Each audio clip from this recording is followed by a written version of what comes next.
Welcome again to another Clean Multiplayer Lite tutorial. In this tutorial we'll do something big. We will change the environment of our multiplayer game.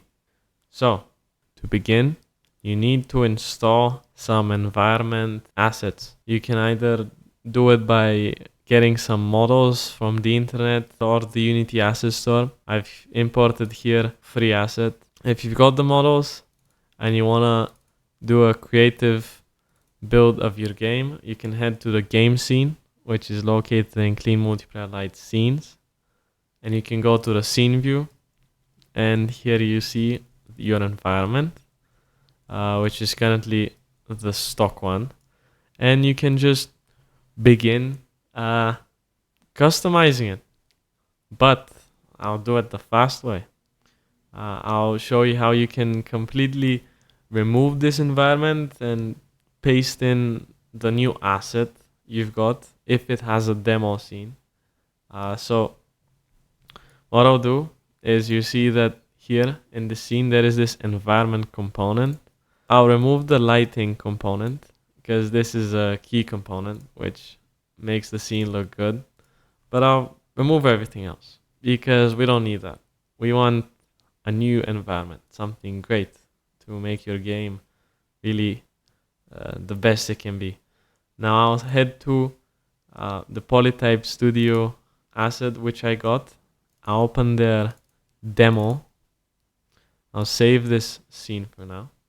And you can see that this is what they've done. They have done this demo. I'll first create an empty game object so I can store all the objects under one, and I'll call that environment. And now after that I'll select all of them using Control and Shift, and then I'll drag and drop them under this game object, and then I'll just drag and drop that into the assets folder, and that's it. Now we can head back to the game scene, and you see there's nothing here now.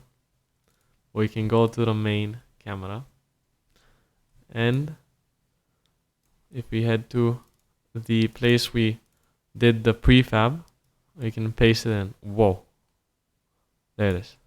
That's it, the pasted environment. Now, because you've done so far and you have completely redone the environment, we will have to regenerate the lighting and the occlusion culling. You can do this by heading to Window and going to Rendering, and then first Lighting. I'll put this next to my inspector as it's just easier. And I'll click on Generate Lighting. And this will just redo all the lighting and just make the scene really look good. Alright, now that you generated the lighting, let's bake the occlusion culling.